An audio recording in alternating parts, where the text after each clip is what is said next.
The Grand Hall of the United Species Alliance was carved from starstone and drifted in the orbit of Kever Prime, where light from 3 suns hit its crystal walls and bathed the chamber in gold. It had seen peace treaties and war declarations. It had hosted first contact and final farewells. But never, in its long centuries of history, had it seen silence like this. Delegates from over 95 star nations sat frozen, staring at one empty seat at the center ring, the one that belonged to Earth. Humanity's nameplate glowed softly, untouched. For decades, Earth had been a pillar of the Alliance, one of its first defenders and most reliable peacekeepers. But now, that seat stood abandoned. Not by accident. Not because of war. But because of choice. That morning, the representative. From Earth, Ambassador Rylan Kale had stood, spoken 14 words, and walked out without looking back. The message echoed even now. We gave everything, and you repaid us with silence. At Earth, withdraws. Effective now. No one dared to interrupt him. No one knew what to say. By the time the silence broke, he was gone. Off the station. Off the coms. Earth had left. The days that followed brought confusion, then disbelief, then panic. Fleets scrambled to track Earth's ship. Political channels overloaded. Alliance leaders sent messages to Sol, offering apologies, calls for meetings, promises to make things right, but Sol sent nothing back. The Terran system went dark. All diplomatic lines were severed, trade connections closed, embassies evacuated. Within 24 hours, every human representative across the stars had vanished. Even Tehran colony worlds closed their ports and pulled back their satellites. It wasn't war. It wasn't isolationism. It was something worse. A clean absolute. Disconnection. One moment Earth was there, part of the beating heart of the Alliance. The next, it was gone like a limb that had been quietly amputated in the night. The other species tried to make sense of it. Analysts called it a political stunt. Military leaders warned of possible retaliation. Journalists speculated about civil unrest in the Sol system. But those who knew humanity best, those who had fought beside them, bled beside them, stood behind them in the fires of the Horax uprising and the siege of Triver. They knew the truth. Earth didn't retreat because it was weak. It retreated because it was done. Done watching the Alliance betray its own principles. It's done listening to excuses from cowards who stood by as Earth's outer colonies were raided. Done sacrificing its fleets, its sons, its daughters, for systems that never even sent thanks. Humanity had always held back, always played the role of peacekeeper, but peacekeepers only serve where peace is wanted. Earth had waited too long for change that never came. And now it had chosen to stop waiting. At first, the Alliance told itself the galaxy would go on as normal. Trade would continue. Peace would hold. Terran tech would still work after all. Their designs were used in nearly every corner of space. But something strange began happening. Systems once protected by Earth's presence border colonies, neutral trade stations, disputed zones, started reporting attacks. Not large invasions, not full wars, just small sharp strikes from pirates and warlords who suddenly felt bold. Again, as if they sensed the wolf had walked off the porch. There were no replacements. The Alliance didn't move fast enough. It had relied on Earth for too long. Earth had been the hammer, the shield, the silent watcher in the dark. Without it, the shadows returned. Whispers spread fast. On frontier worlds, people began saying things like, "The stars feel colder now," or "The silence is louder without them here." Merchants rerouted their ships. Colonies doubled their security, and slowly, fear crept in. Not fear of Earth's return, but fear of what would happen if it didn't return. Because whatever came next, they would face it without the one race. That had always run toward the fire. Something else, something more chilling began to surface. The fear that Earth hadn't just left, but was watching. A week after Earth's departure, an Alliance intelligence station in the Darnith sector intercepted a strange signal. It wasn't encrypted. It wasn't a message. just a silent ping from a black, unmarked satellite. The signal repeated every 10 seconds. No origin point. No call sign. Just one number. 01. The Alliance dismissed it until another signal appeared. 3 systems over, then 10, then 100. Always the same format, always increasing numbers. The satellites didn't attack. They didn't respond to scans. They just watched. And their numbers kept rising. The Council reconvened in secret. What had Earth deployed? What were the numbers? Why didn't anyone know these satellites even existed? Speculations ran wild. Autonomous sentinels, advanced AI monitors, silent deterrents. No one had answers, only questions. And the numbers kept going. 327, 482, 911. Some believed the numbers marked planets. Others thought they were warnings. No one wanted to find out. Yet one message arrived only once from an unknown source, traced to nowhere and addressed to the Alliance Council itself. Just 5 words in clean Terran script. You didn't listen. That was when fear truly set in. The Alliance had thought Earth would rage, would retaliate, would demand vengeance for what had been done to their outer colonies. But Earth didn't send fleets. It didn't send bombs. It sent nothing. And that nothing was louder than any war cry. Because when Earth had fought, it had followed rules. When Earth had been part of the Alliance, it had played fair, now untied from treaties and oaths. No one knew what Earth would do, or even what it had already done. A month later, the first story leaked from the Helari Quadrant. A pirate base known for smuggling tech and slaves had gone dark. Alliance forces sent a scout. The base was intact, untouched, almost.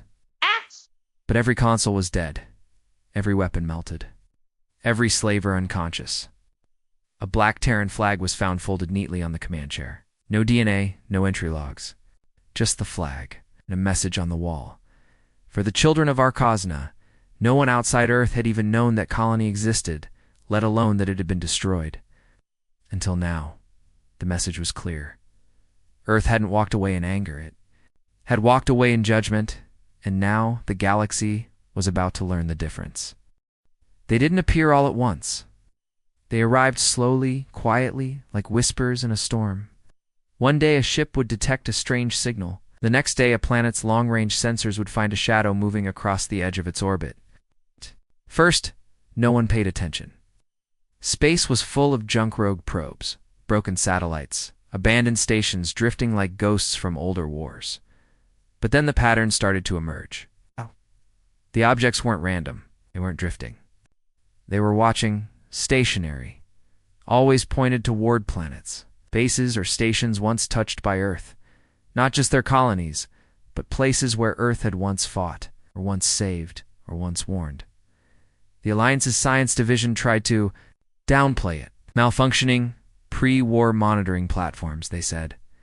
Leftover relics from Earth's peacekeeper era. But that didn't explain how the satellites moved without any known propulsion. It didn't explain how they remained cloaked until scanned, or how they ignored gravity wells and drifted without orbit decay. And it especially didn't explain why they were increasing in number every single day. Each time one appeared, its code identifier rose by 1.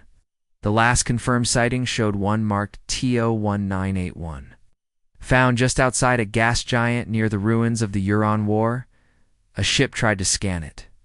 The scan fried their entire sensor grid. No damage, no explosion, just a dead system. And a quiet ping from the satellite before it cloaked again and disappeared into the black. The name, Ghost Satellites, began spreading fast across comms.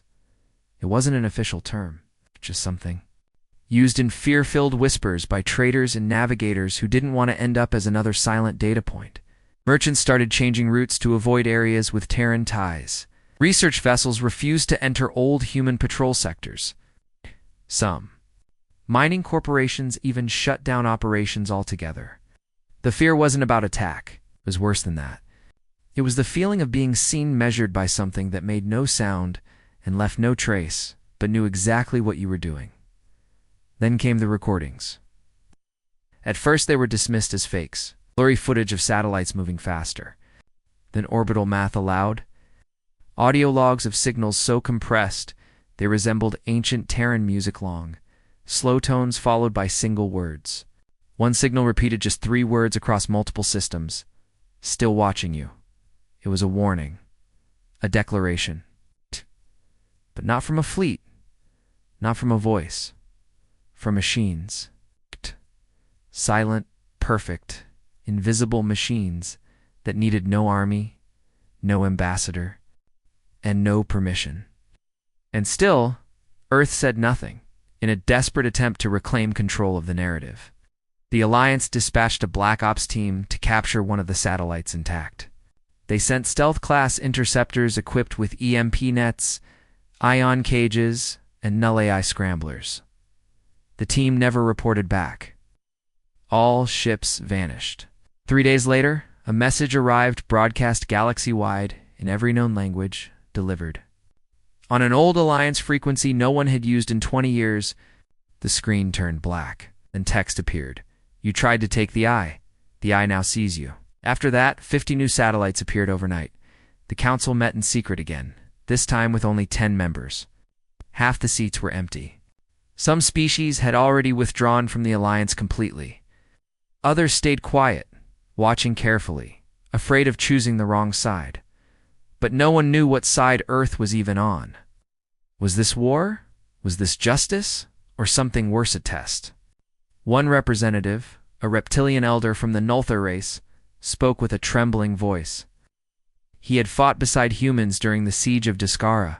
He had lost a daughter in that war. She had been saved by Terran medics, only to later die when the Alliance refused reinforcements. He looked around the room and said, Earth once gave us its fire. We burned it in our pride. Now they give us their silence. And in that silence, we see our shame. No one replied. What could they say? The galaxy had feared Terran power before, but now it feared Terran absence and, even worse, Terran preparation. Because this wasn't emotional. This wasn't vengeance. This was strategy, layered deep. Humanity hadn't gone rogue. It had gone quiet. And the last time they had done that, they returned with fleets that changed the stars. Then came the incident on New Elaris, a small moon station reported sensor. Echoes. No ships, no engines, just brief fluctuations in light and gravity. When local security forces investigated, they found nothing. But as they returned to their ships, they found something carved into the metal of their airlocks. No tools had. Breached the hull. No alarms had triggered. Yet the message was burned perfectly into the surface. You traded peace for comfort. We saw you. The next day, every slave ring operating in that sector was gone. Not destroyed, gone, erased. Bases empty. Data cores wiped. Leaders vanished. No bodies. No signs of conflict. Just the Terran flag left floating above each building. That was when the galaxy began to understand. Earth was not retaliating. Earth was cleansing. Not just with weapons, but with truth. With machines that judged, that acted, that punished. Not. With emotion, but with logic. Cold, relentless, silent logic. And the worst part? It already started without telling anyone. The stars looked unchanged. But the old maps were useless now. The rules had shifted, and Earth hadn't said a single word in the shadows of space. Under dark nebulae and forgotten systems, the ghost satellites kept spreading, watching, waiting, not for war but for decisions. Every government, every ship, every action, judged not by councils, not by allies, but by Earth. And Earth didn't send warnings, it sent observers. And one by one, stars began to fear again, because of what Earth might do, but because of what Earth might already have done. They never heard the engines. They never saw the ships. They only noticed the silence. One by one, criminal networks collapsed across the galaxy without warning, without violence, and without survivors. Entire black market fleets disappeared.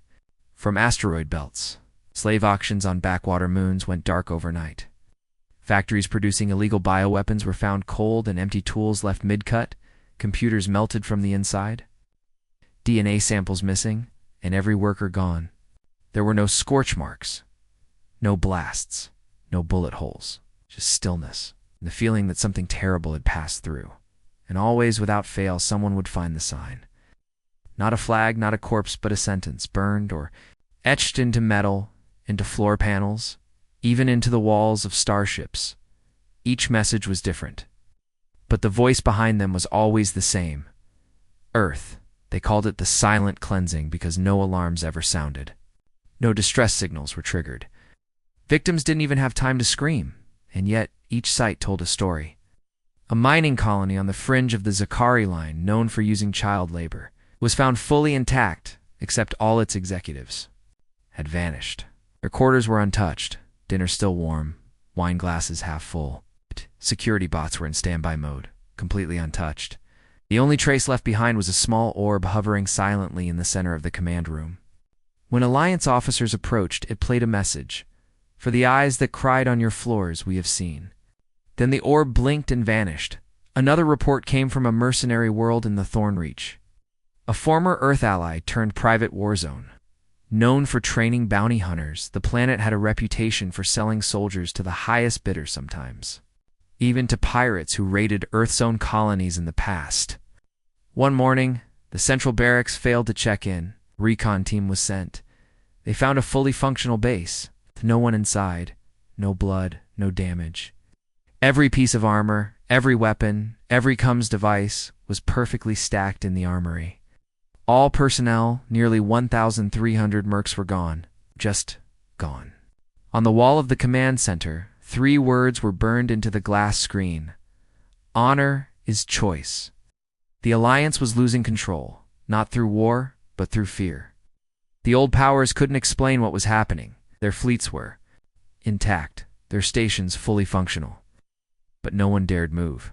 No one dared cross lines. It was like a god had walked through their empire, silent and invisible, passing judgment without a trial. And always, behind every disappearance, was the echo of Earth, the very race they had dismissed, the very allies they had betrayed. Now they were not speaking.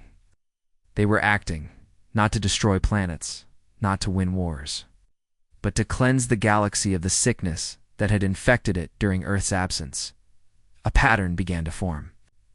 Systems that had oppressed their workers, sold weapons to pirates, or ignored refugee pleas were hit first. But they weren't obliterated. They were emptied. Only those directly responsible were taken, and they were never seen again. Even when someone tried to fake loyalty, it didn't work. One government broadcast a message of apology to Earth, claiming reform. A week later, it was found that their apology was fake, their prisons still full, and their new policies only for show. That government disappeared in a single night. Only the children remained, safely housed, fed, and protected. A satellite hovered above the planet's capital with a message blinking in. Terran code. You do not lie to those who already know. The mystery deepened. Who was doing this? Earth's official channels remained dark. No ambassador spoke. No military transmissions were intercepted. But some survivors began talking.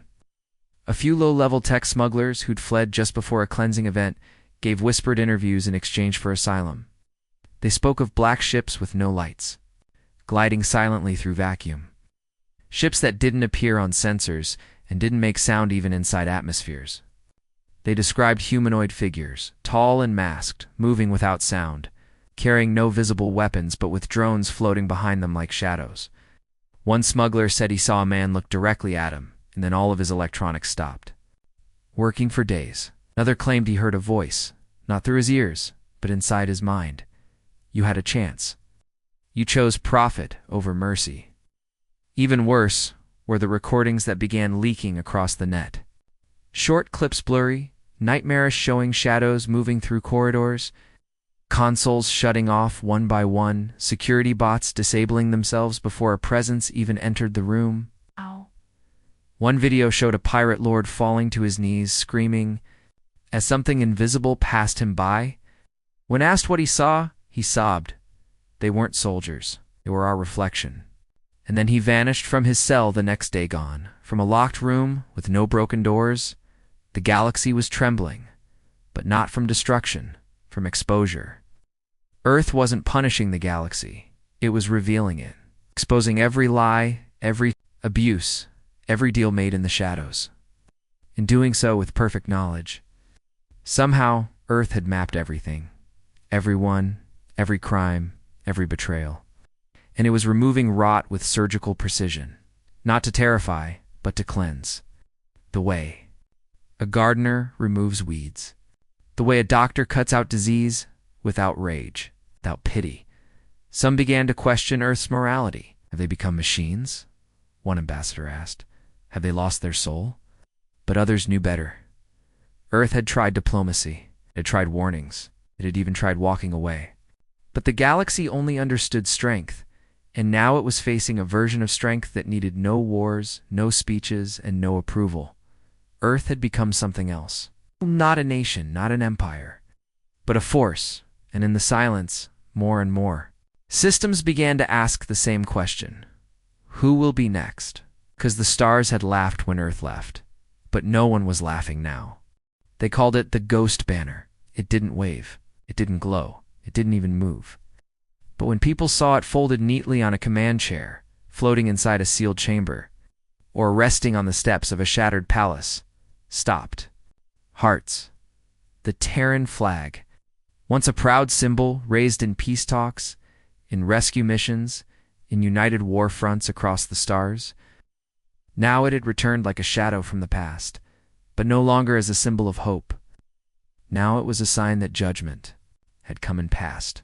And if you were alive to see it, it meant it had spared you for now. The first time the flag reappeared publicly was on Varellus 5, a known black market hub.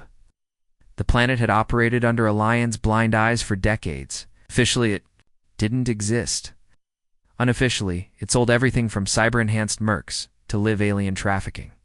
Every attempt to shut it down had failed because too many officials made credits from its chaos. Then, one morning, every transmission from Varellus 5 went silent.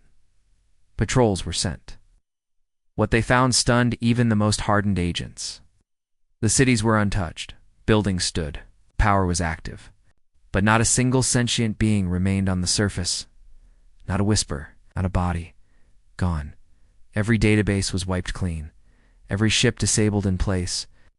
And right at the heart of the planet's skyport stood the flag black cloth. Old Earth crest, folded perfectly and set atop a single crate. When they opened the crate, it held nothing but a carved plaque made from the world's strongest alloy. 5 words, for the voices you ignored. That day the Alliance issued its first formal emergency alert regarding Terran ghost operations.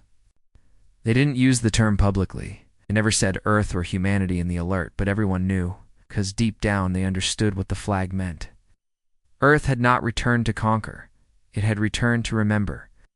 Every colony forgotten, every cry unanswered, every sacrifice mocked. It had come to make sure no one ever forgot again. And the flag was its silent reminder. More flags began to appear. On stations previously condemned for war profiteering, on luxury cruisers that had trafficked in off-grid prisoners, even on an abandoned moon where a council official once greenlit a chemical test that wiped out a native species. The moon had no atmosphere, no life, no visitors in over 10 years.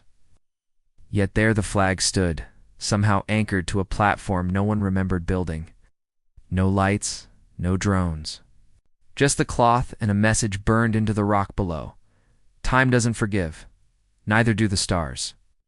Entire civilizations started changing policies, not because of new laws or fear of war, but because they didn't want to see that flag. On their soil, in the past, they had feared Terran fleets, Terran weapons, Terran fury. Now they feared Terran memory, because it never forgot, and it never forgave in the same way. It didn't shout, didn't strike with noise. It arrived silently, judged completely, and left only a folded piece of cloth as a grave marker for the guilty. Whispers spread faster than light. Smugglers shut down routes, mercenary groups went underground or disbanded entirely. Planetary governors, burned old data logs and paid refugees in exchange for silence. Some tried to fake tributes, sending broadcasts of public apologies to Earth, claiming to disavow their past. But the satellites didn't blink. The observers didn't reply. And in many cases, the flag still came. Because Earth wasn't listening? 2 words. It had heard all the words before. Now, it only read actions. And where those actions failed, the flag appeared. One particular case shook the galaxy to its core. A council world, rich in culture and diplomacy, known for hosting peace talks and humanitarian missions, was exposed for funding mercenary groups behind closed doors.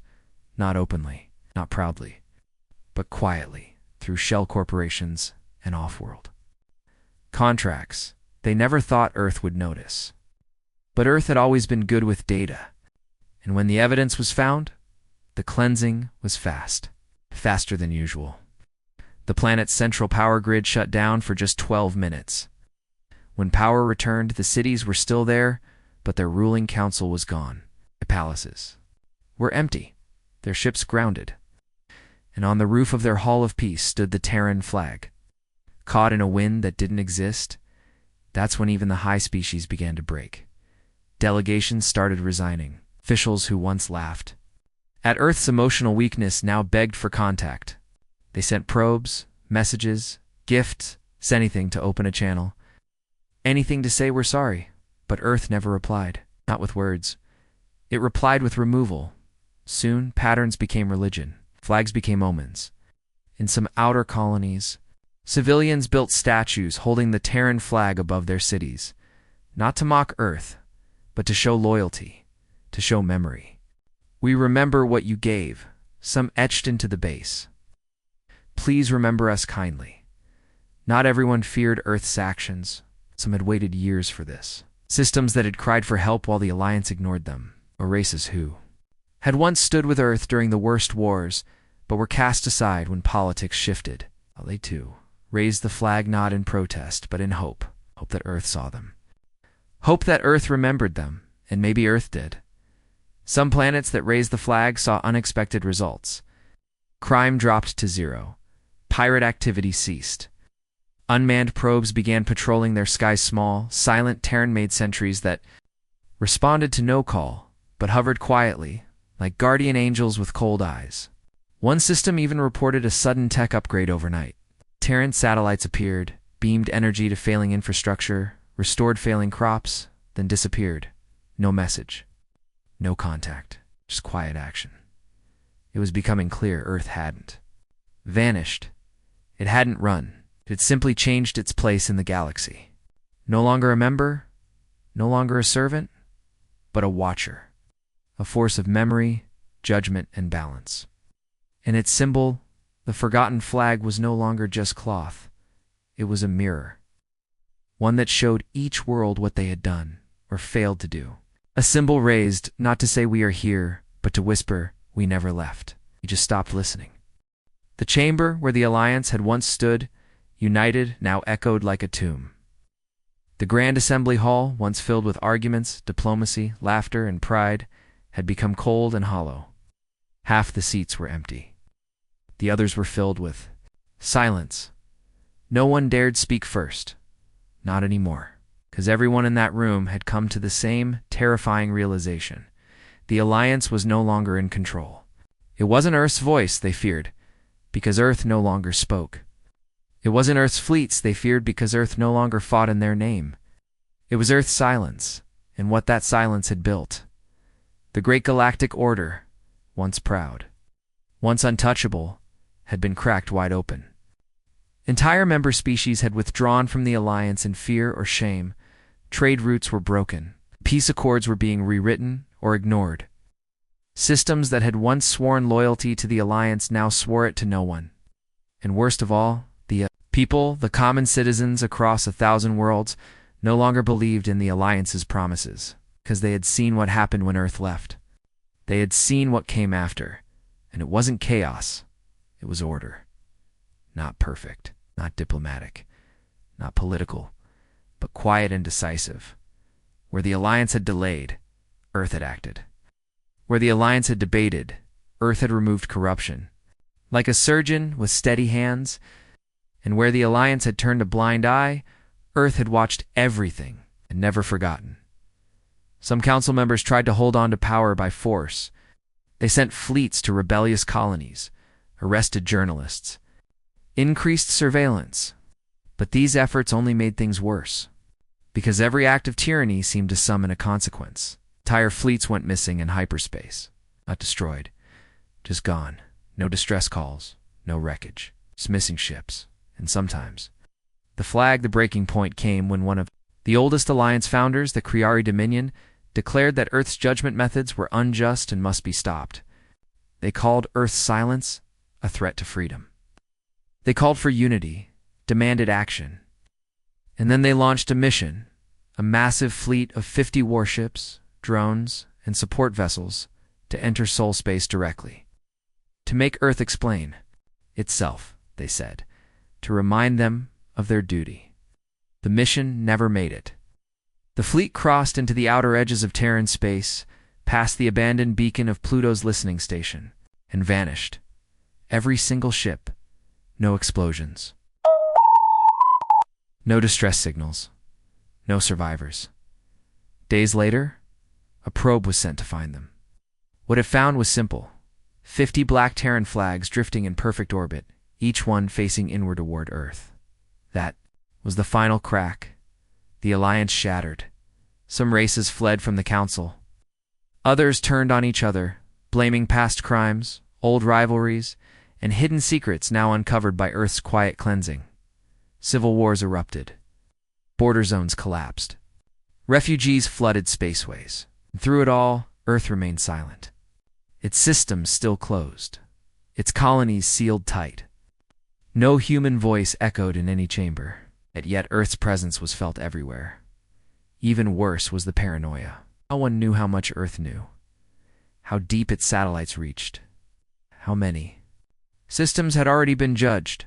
Governments stopped using digital records. Officials went into hiding.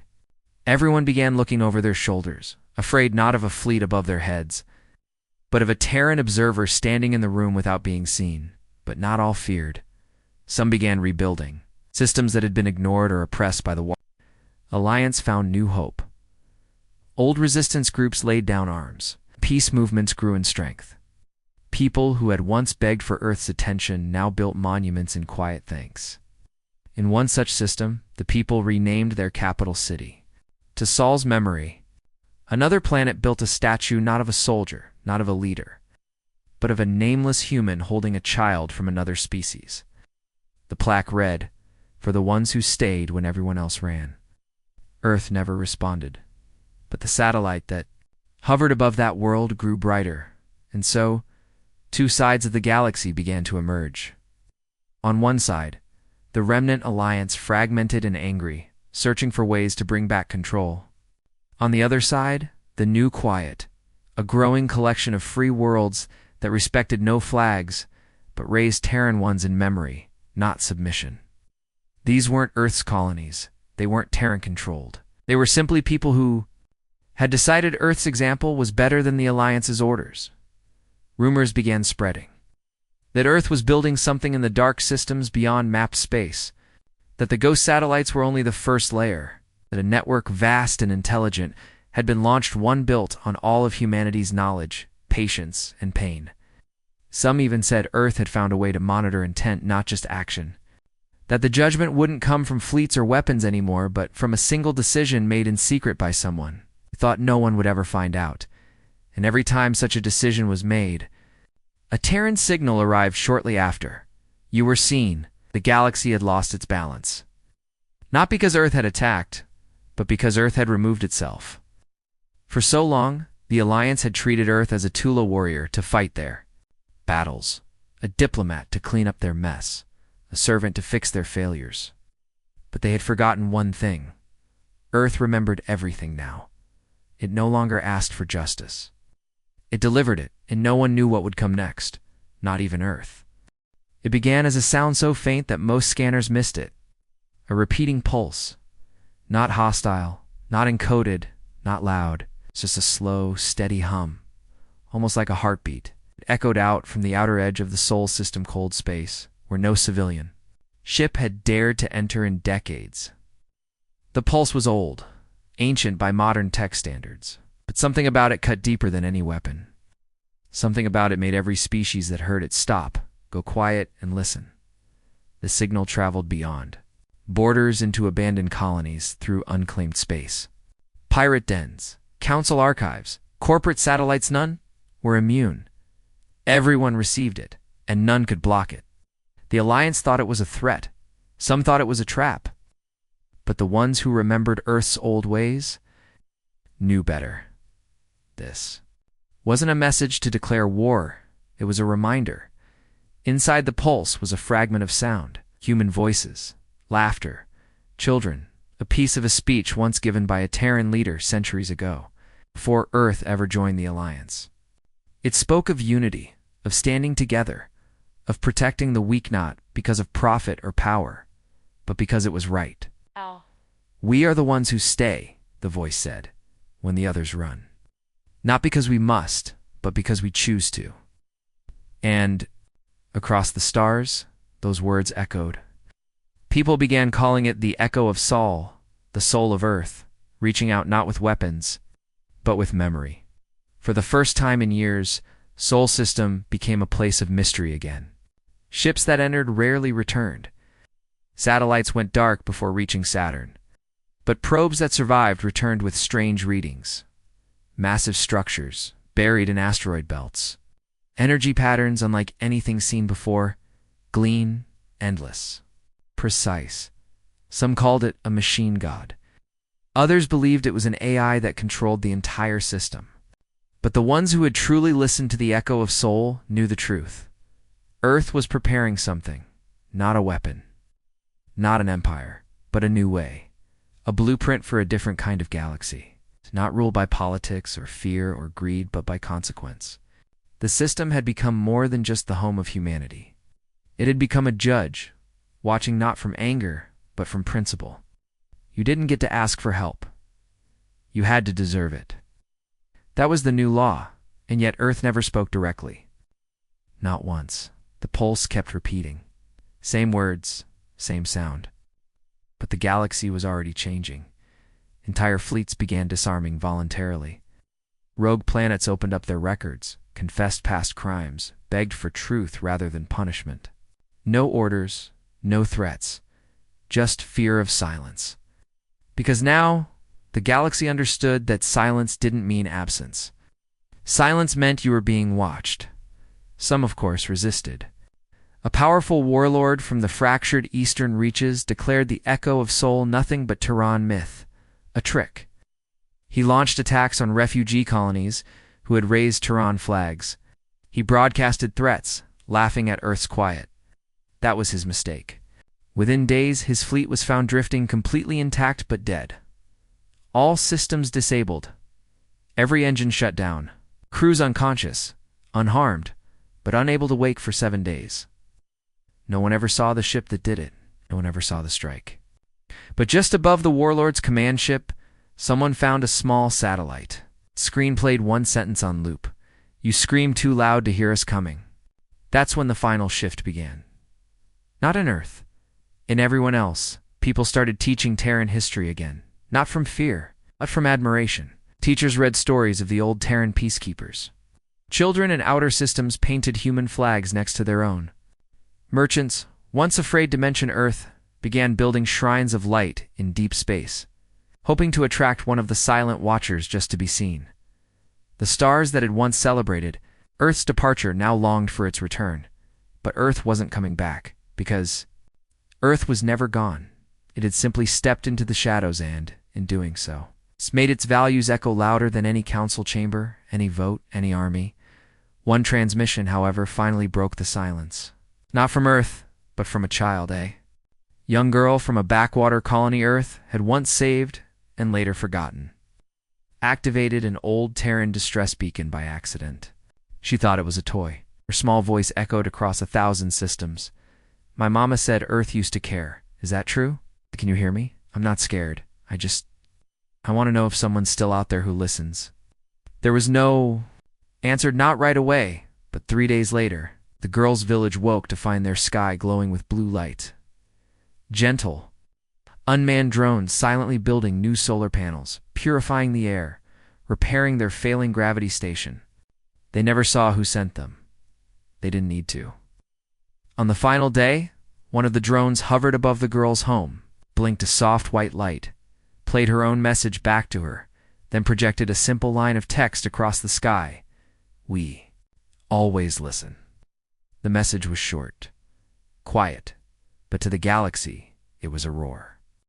Across the fractured galaxy, in the quiet that followed Earth's withdrawal, came something no one expected: remembrance. Not from humans, but from those who once stood beside them. It's the old veterans, the rescued, the spared, survivors of wars Earth had fought not for itself, but for others. And now, with the Alliance in ruins, with Terran silence haunting every corner of space, those forgotten races began to speak. They spoke of what Earth had done, not the vengeance, not the ghost ships, not the cleansing, but the time before. When humans bled for planets that weren't theirs, when they evacuated entire species under fire, when they broke protocol to deliver vaccines, food, shelter to colonies abandoned by the very governments who now lived in fear of their judgment.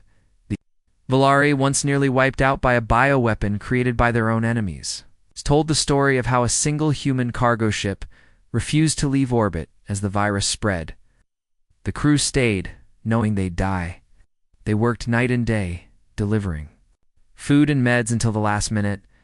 That crew perished, but the Volari survived.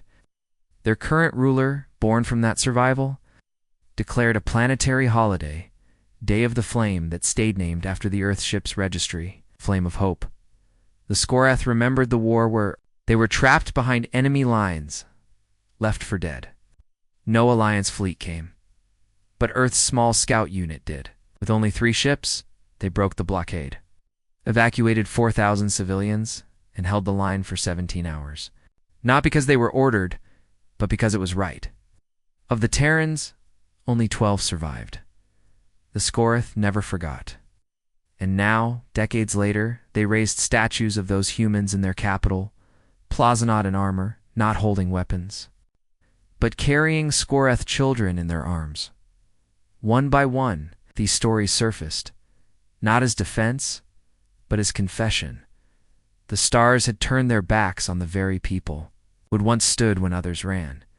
They had cheered when Earth withdrew, had let their councils vote against humanity, and now watching Earth's silent justice unfold across corrupted systems. They remembered why they had once followed Terran leadership so willingly, because humans cared, not for glory, but for life. It wasn't their strength that had inspired it. It was their choice to use it carefully. In the council halls that still stood, guilt became heavier than fear. The remaining factions sent envoys, not to threaten, not to demand, but to ask for forgiveness. Not to Earth. Earth no longer answered, but to the galaxy itself. For the silence they showed while Earth was being betrayed. For the convenience they chose when standing beside humans became risky. A broadcast began circulating. It wasn't official. It was captured on an old ship, piloted by an ex-Alliance soldier who had once fought alongside Earth. In his worn, tired voice, he said, "We forgot. We laughed at them. We used them. And then we discarded them when it was easy. Now we look at what they've become. Monsters. Not tyrants, but judges. We tremble not because they are cruel, but because they are right. We know. Deep down, we all know what we've done. We know what they've chosen not to do yet. That's what scares us the most." His words echoed across unregulated channels. Oh, no one blocked it. Because no one could deny it.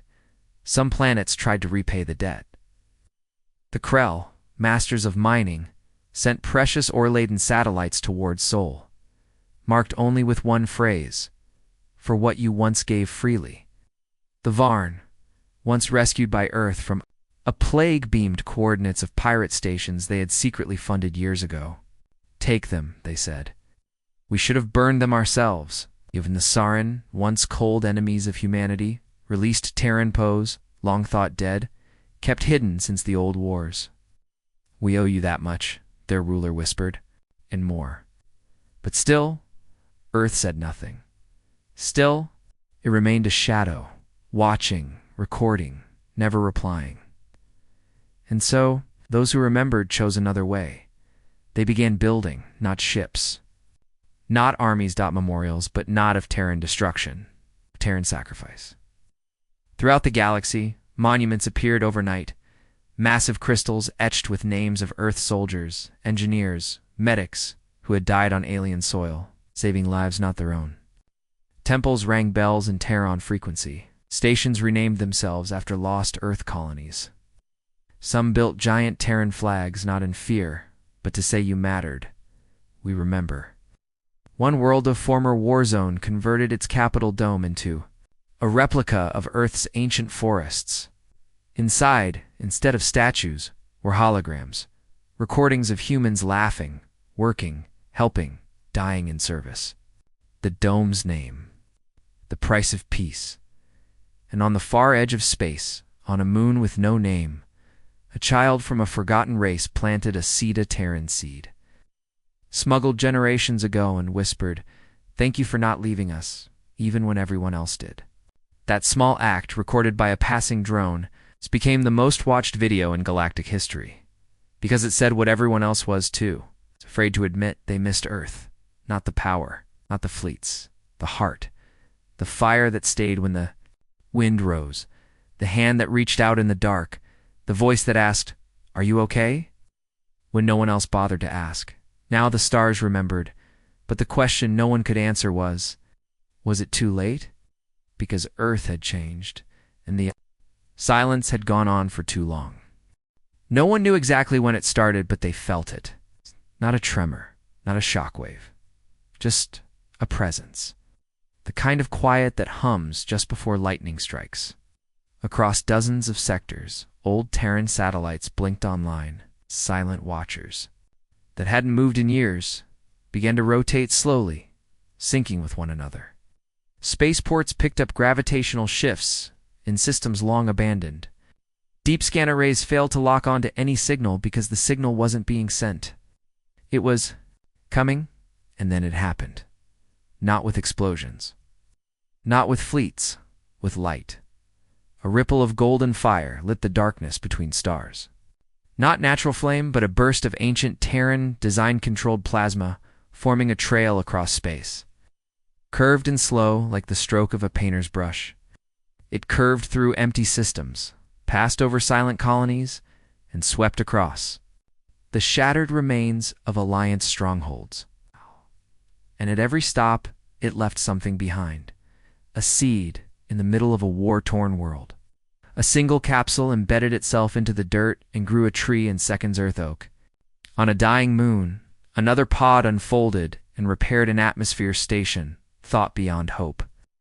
On an isolated outpost, once blacklisted for refusing aid to Earth colonists, a pod landed with no words, only a symbol burned into its metal skin. Flame cradled in two hands. People called it the Flame Network. But it wasn't a military force. It wasn't even a message. It was a decision, Earth had judged. Instead of striking, it restored. Not everywhere, only to the places that remembered, that stood in silence, that confessed their wrongs, not out of fear, but out of sorrow. Places that deserved it, and in doing so, Earth made its loudest statement yet. We do not return to punish. We return to heal, but only the willing. No grand transmission ever said those words, but the message was carved into every act. It was in the child who found water for the first time in years. It was in the elder who looked up and saw her. Species lost sky again. It was in the orphan who woke up to find working lights, food, and warmth, and a tiny insignia of Earth's long-lost fleet commander carved into the side of the crate. The stars had never been quieter, even former. Arrogant, once proud, fell to their knees, not because of violence, because of mercy. Because Earth had every right to end them, and instead, it offered a second chance. But not to all.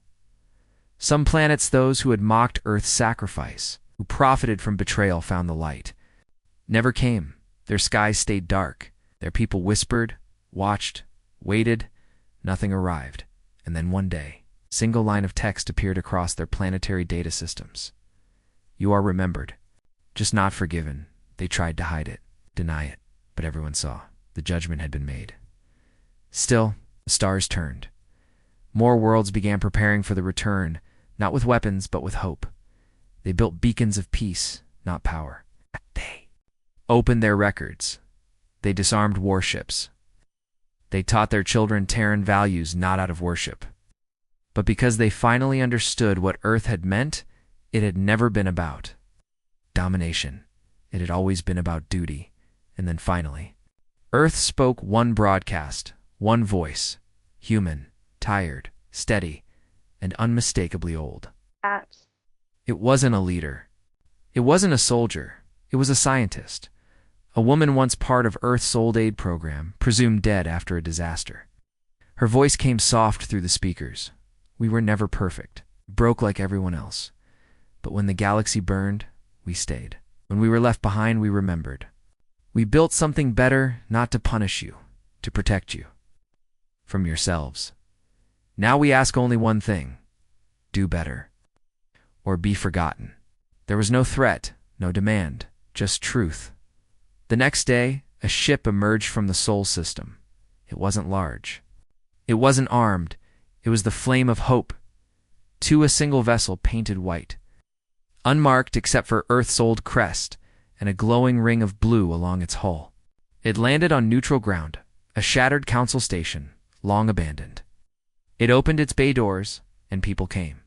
From every species, every sector. Not diplomats, not warriors.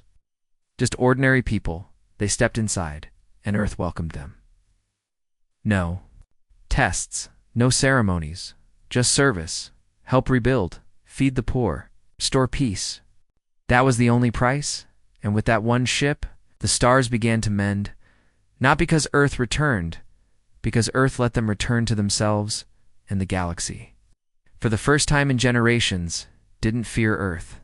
They followed it quietly, gratefully, like children walking behind the last warm fire in a winter that had gone on too long and in the deep of space.